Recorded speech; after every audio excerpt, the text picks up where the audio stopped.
करवावहै तेजस्विनावधीतमस्तु मा विद्विषावहै। ओम शांति शांति शांति। हे ईश्वर, हम यह पठन पाठन आपको प्राप्त करने और कराने के लिए साधन के रूप में करने जा रहे हैं। इस कर्म को और इसके कर्म फल को भी आपको अर्पित करते हैं। ओम शांति शांति शांति। सबको सादर नमस्ते जी। हमारा जी वैशेषिक दर्शन का पाठ चल रहा है, जिसमें हम 5वें अध्याय का पाठ पूरा किए थे। ठीक है। और उसमें भौतिक द्रव्यों की परीक्षा हुई थी, द्रव्य के विषय में चर्चा हुई थी, है ना। निष्क्रिय द्रव्य कौन कौन से हैं, जिसे कि दिशा काल आकाश, इसकी चर्चा हुई थी, है ना। और ये जो दिशा काल आकाश हैं, ये कर्मों के निमित्त कारण बनते हैं, ये भी हमने पढ़ा था, है ना। हाँ, तो दिशा काल आकाश ये सभी कोई वस्तु उत्पन्न हुए तो उसमें ये निमित्त कारण बनते हैं, माना आधार बनते हैं। ये विषय हम पढ़े थे। अब शुरू कर रहे हैं सूत्र 1, 6ठा अध्याय, आहनिक प्रथम। देखो अब इसमें आत्म कर्म के विषय में चर्चा चलेगी। ठीक है। अभी तो भौतिक द्रव्यों के विषय में पढ़ रहे थे, अब आत्मा की चर्चा चलेगी कि आत्मा के लिए क्या क्या कर्म करने चाहिए, क्या क्या नहीं करने चाहिए, और इसमें वेद क्या कहता है। जैसे कि वेद कहता है विहित कर्म करो और निषिद्ध कर्मों को मत करो। ठीक है। किसके लिए? जैसे हमारे लिए। अब जीवात्माओं के कर्मों का यहाँ पर आगे उल्लेख होगा, माने हम लोग क्या कर्म करें, कैसे कर्म करें, वेद क्या कहता है, तो इसी विषय पर चर्चा चलेगी। तो सूत्र 1 बोलिए, बुद्धिपूर्वा वाक्य कृतिर वेदे। ये सूत्र 1 है। इसमें प्रश्न लिखिए, वेदोक्त कर्मों का अनुष्ठान हमारे लिए आदेश है। ठीक है ना। हमें वेदोक्त कर्मों का अनुष्ठान और निषिद्ध कर्मों का त्याग, वेदोक्त कर्मों का अनुष्ठान और निषिद्ध कर्मों का त्याग क्यों करना चाहिए। ठीक है। ये जीवात्माओं के लिए कथन है कि जीवात्मा गण क्या करें, वेदोक्त कर्मों का अनुष्ठान करें और निषिद्ध कर्मों का त्याग करें। तो क्यों करें और क्या, ये प्रश्न है। सभी जीवात्मा लोग क्या करें, जो हम मनुष्य हैं उनकी बात यहाँ पर चलिए। तो वेदोक्त कर्म का अनुष्ठान क्यों करें, और जो वेद में मना क्या है, निषिद्ध कर्म है, उनका त्याग क्यों करें। ठीक है, यह प्रश्न है। तो लिखिए, क्योंकि उत्तरायिक का, क्योंकि वेद में वाक्य रचना ज्ञानपूर्वक है। क्योंकि वेद में वाक्य रचना ज्ञानपूर्वक है। ठीक है। तो इसलिए, और आगे भी इतना तो सूत्र तो इतना देखो, बुद्धिपूर्वा वाक्य कृतिर वेद, सूत्रार्थ इतना ही है। वेद में वाक्य रचना किस प्रकार से है, बुद्धिपूर्वक, वैज्ञानिक को तो ज्ञानपूर्वक है। वेद में वाक्य रचना बुद्धिपूर्वक है, मतलब ज्ञानपूर्वक है। ठीक है। आगे लिख दो, सर्वज्ञ की रचना होने से। इसलिए उस बीच में जोड़ दो, इसमें ब्रैकेट में लिख दो, फिर बाद में इसलिए कराऊंगा। इसलिए तो वो जो था ना प्रश्न, उसको उतारना है। पहले ऐसा कर दो, वेद में वाक्य रचना ज्ञानपूर्वक है बराबर, नहीं बुद्धिपूर्वक है बराबर ज्ञानपूर्वक है, इसलिए फिर कराऊंगा। आगे लिख दीजिए, सर्वज्ञ की रचना होने से, इसको ब्रैकेट में करो, सर्वज्ञ की रचना होने से, ठीक है। अब लिखो, इसलिए वेदोक्त कर्मों का अनुष्ठान और निषिद्ध कर्मों का त्याग करना चाहिए।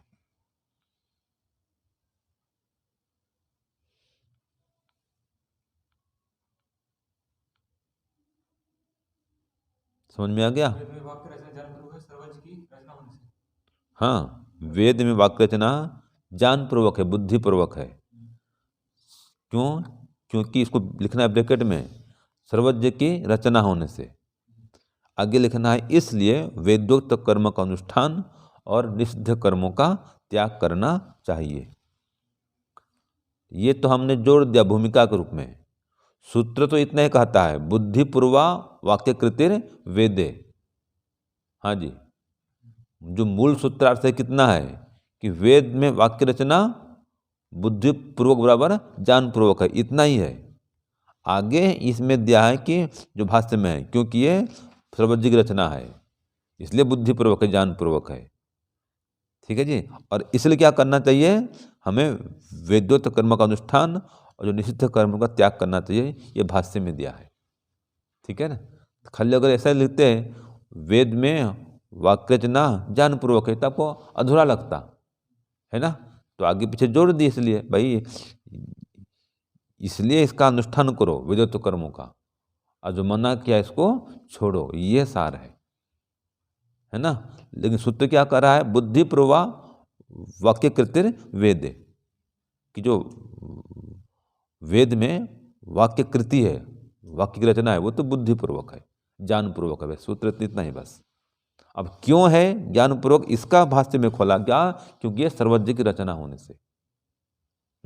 देखो, वेदे धर्म अधर्म बोधका नाम विधि निषेध प्राणाम वाक्यानाम कृति खलु बुद्धिपूर्वास्ति, कि वेद में धर्म और अधर्म का बोध कराने वाले, विधि और निषेध को खोलने वाले, इस प्रकार जो वाक्य हैं जिनकी रचना हुई है, वो बुद्धिपूर्वक है।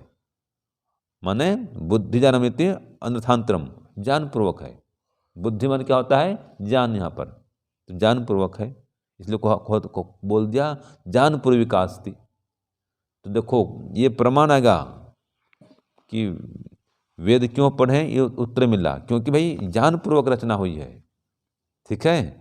और इसलिए कि परमात्मा ना खलु वेदो रचितो, परमात्मा ना खलु वेदो रचितो, परमात्मा के द्वारा ये रचित है वेद। ठीक है। और क्या कहा, ज्ञान आगारोस्ति, आगार माने भंडार, लिख लो, आगार माने भंडार, ये ज्ञान का भंडार है। कहीं कहीं ऐसा होता है बस डिपो में बस आगार लिखा होता है, कोई क्षेत्रों में जो होता है ना बस डिपो, बस स्टैंड, वहाँ पर क्या लिखा होता है, आगार लिखा होता है। तो ये है विज्ञान संज्ञा सार्थकत्वात्, कि वो ज्ञान स्वरूप है, ज्ञान का भंडार है वेद, ये विज्ञान से बना है। तो सच ज्ञान स्वरूप से सर्वज्ञ सच परमात्मा कृति, और वो ज्ञान स्वरूप सर्वज्ञ परमात्मा की रचना है। तो कई बातें हो गई। वेद की रचना बुद्धिपूर्वक क्यों है, क्योंकि ये सर्वज्ञ की रचना है, ईश्वर की कृति है। इसलिए अब देखो आ रहा है, इसलिए तत्र अन्यथा कर्म प्रतिपादन न भवितव्यम, इसलिए इसमें गलत कर्म का प्रतिपादन नहीं है। अन्यथा कर्म माने गलत कर्म, उसका विधान नहीं है इसमें कि ऐसा करो, नहीं कहता है, मना करता है उल्टा। ठीक है जी। तो क्या कहता है कि गलत काम मत करो कहता है, सही काम करो कहता है। तो तस्मात् तत्र प्रतिपादित कर्मणा ज्ञानम अनुष्ठानम अवश्यम कार्यम, ज्ञान पूर्वक इनका अनुष्ठान अवश्य करना चाहिए। और जो उसमें निषेध क्या गया है, जैसे कि अक्षर मा दिव्य, जुआ मत खेलो, तो ऐसे निषेध वाक्यों का परित्याग करना चाहिए, परित्याग कार्य। तो जो वेद में मना करता है या मना किया गया है, उसका तो त्याग करना चाहिए, और जो वेद में कहता है ऐसा करो, उसको करना चाहिए। ठीक है, ये है। तो सार क्या निकला? वेद में वाक्य रचना किस प्रकार है? बुद्धिपूर्वक है, ज्ञानपूर्वक है। तो क्यों? क्योंकि सर्वज्ञ की रचना है, ईश्वर की कृति है। ये हो गया। अब सूत्र दो देखो।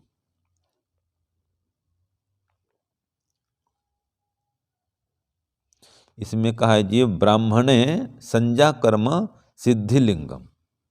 क्या कहा देखो, पहले इसको सुनो फिर प्रश्न बनाएंगे कि ब्राह्मण ग्रंथों अर्थात वेद व्याख्यान ग्रंथों में वैदिक शब्दों की व्याख्या करना इस बात का प्रमाण है कि वेदों में वाक्य रचना बुद्धिपूर्वक है। तो प्रश्न क्या बनेगा?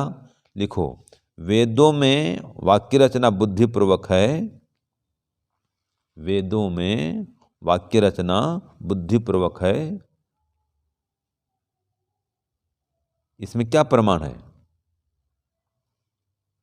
ठीक है ना, वेदों में वाक्य रचना बुद्धिपूर्वक है। अभी पढ़े, प्रमाण लाओ इसमें। यह कहा प्रश्न, इसमें क्या प्रमाण है? तो प्रश्न क्या हुआ? वेदों में वाक्य रचना बुद्धिपूर्वक है, इसमें क्या प्रमाण है? तो उत्तर लिखिए। ब्राह्मण ग्रंथों बराबर वेद व्याख्यान ग्रंथों में, उत्तर लिखिए, ब्राह्मण ग्रंथों बराबर वेद व्याख्यान ग्रंथों में, बराबर या अर्थात वेद व्याख्यान ग्रंथों में वैदिक शब्दों की व्याख्या करना, वैदिक शब्दों की व्याख्या करना इस बात का प्रमाण है कि वैदिक शब्दों की व्याख्या करना इस बात का प्रमाण है कि वेदों में वाक्य रचना बुद्धिपूर्वक है। वेदों में वाक्य रचना बुद्धिपूर्वक है। ये सूत्रार्थ पूरा हो गया। अब आगे लिखिए, वैदिक शब्दों की व्याख्या जैसे, इसको लिखना है ब्रैकेट के अंदर समझने के लिए, सूत्रार्थ नहीं है, ठीक है, ये अभ्यास की बात बता रहा हूँ। तो वैदिक शब्दों की व्याख्या जैसे विश्वामित्र, जैसे कि विश्वामित्र सर्वमित्र विश्वस्य, जो समस्त विश्व का मित्र है वो विश्वामित्र कहलाता है। इसको संस्कृत में लिख सकते हैं, विश्वामित्र अर्थात सर्वमित्र विश्वस्य हवै मित्र, ऐसी व्याख्या मिलती है। ऐसे त्रितः, त्रितः माने देखो, त्रितः तीर्णतमो मेधया, जो बुद्धि से तैरता है उसको त्रितः कहा जाता है। ऐसे वैदिक शब्दों की व्याख्या मिलती है। ये बुद्धिपूर्वक है। जी त्रितः क्यों कहा गया? क्योंकि जो बुद्धि से तैरता है उसको त्रितः कहा जाता है। ये भाष्य में दिया, देख लो। ऐसे ही एक शब्द आता है इसमें, भरद्वाज माने वाजभृत, जो अन्न और बल का पोषक है उसको भारद्वाज कहते हैं। ये सभी के क्या हैं? ये वैदिक शब्दों की व्याख्या। तो इनसे सिद्ध होता है कि वेदों में जो वाक्य रचनाएं बुद्धिपूर्वक है। ऐसे एक शब्द आता है तो अत्रि, है ना, अत्रि क्या क्यों होता है? तो अत्रि अत्रैव तृतीयम इच्छते, कि जो इसी लोक में तृतीय लोक अर्थात मोक्ष जीवन मुक्ति को पा लेता है, इसी लोक में वो अत्रि कहलाता है। जो इसी लोक में तृतीय लोक का जो आनंद है, माने मोक्ष का आनंद है, उसको पा लेता है, वो अत्रि कहलाता है।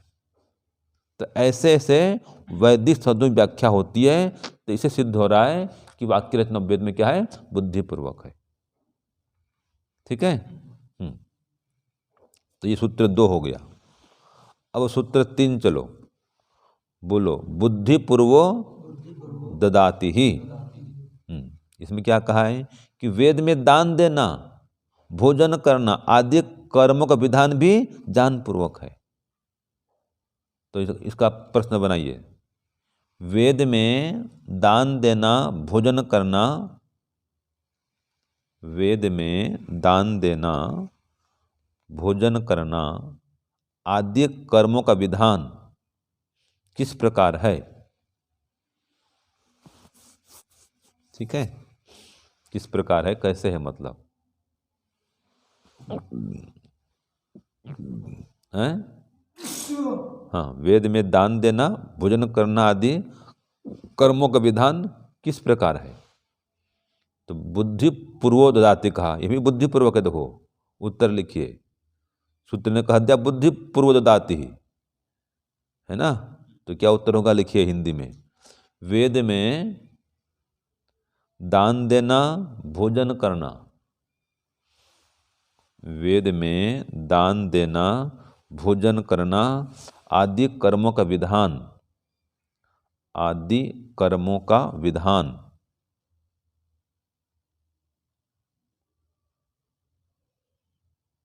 भी, आदि कर्मों का विधान भी ज्ञानपूर्वक बराबर बुद्धिपूर्वक है, ज्ञानपूर्वक बराबर बुद्धिपूर्वक है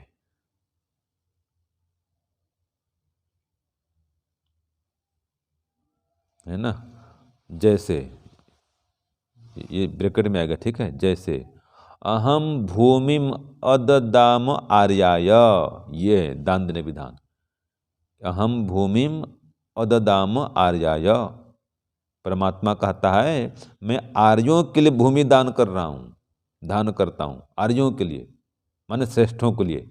ये है, देखो बुद्धिपूर्वक है ना भाई। अहम भूमिम अददाम आर्याय, ये लिख लो उदाहरण के लिए, है ना, कि मैं आर्यों के लिए भूमि दान करता हूँ। तो कैसा है, ये बुद्धिपूर्वक है, दान देना हो रहा है। जो अनार्य हैं, दस्यु हैं, दुष्ट हैं, उनको नहीं दे रहा हूँ मैं, किसको दे रहा हूँ, आर्यों को, आर्यों के लिए दे रहा हूँ। तो ये देना क्या है, कर्म है, देना कर्म, ये बुद्धिपूर्वक है वेद में। ऐसे ही अहम दासु से विभजामि भोजनम, देने वाले के लिए मैं भोजन देता हूँ। मानो जो दान दाता है ना, उसको मैं भोजन देता हूँ, कमी नहीं करता हूँ, दान दाताओं को देता हूँ, ये परमात्मा कहता है। जो दान दाता है मैं उसको देता हूँ। ये सब ज्ञानपूर्वक बुद्धिपूर्वक है, ठीक है ना जी। जो कंजूस है उसको नहीं देता हूँ मैं, कंजूस को परमात्मा को नहीं मिलता है। जो दान नहीं है उसको परमात्मा खूब देता है, और देने वाले देते रहते हैं, कमी नहीं होती, भंडार भरते रहता है उनका, ये प्रमाण है। तो वेद में दान देना भी और भोजन करना भी, ये तो भोजन का भी विधान भी इसमें है। जैसे आप बोलते हैं अन्न पत्ते, अन्य दही बोलते हैं ना, द्विपद चतुष्पद भी, आप भी खाओ उनको भी खिलाओ। और क्या कहता है उसमें वेद में, केवल आघो भवते केवल आदि, अकेला खाने वाला पाप खाता है, मतलब बांट कर खाओ, ये वेद में कहा है। तो भोजन करने विधान, दान देना भी सब ज्ञानपूर्वक है, बुद्धिपूर्वक है, इसलिए वेद ईश्वर की रचना है। ठीक है जी, ये हो गया। अब सूत्र 4 पढ़ो, तथा प्रतिग्रह, प्रतिग्रह है ना। इसमें क्या कहा, वैसे दान लेने का विधान भी वेद में ज्ञानपूर्वक कहा है, देना भी ज्ञानपूर्वक है, लेना भी ज्ञानपूर्वक। किसको देना, बुद्धिपूर्वक दो, जैसे कि आर्यों को दिया गया यहाँ पर, जो दान दाता है उनको देता है परमात्मा, बुद्धिपूर्वक कर रहा है। ऐसे दान लेना ये भी वेद में ज्ञानपूर्वक है। तो उत्तर प्रश्न बनाइए, वेद में दान लेने का विधान भी किस प्रकार से है, दान लेने का विधान भी किस प्रकार से है। तो उत्तर क्या होगा, लिखो वेद में, उत्तर लिखिए, वेद में दान लेने का विधान भी ज्ञानपूर्वक बराबर बुद्धिपूर्वक है, ज्ञानपूर्वक बराबर बुद्धिपूर्वक है।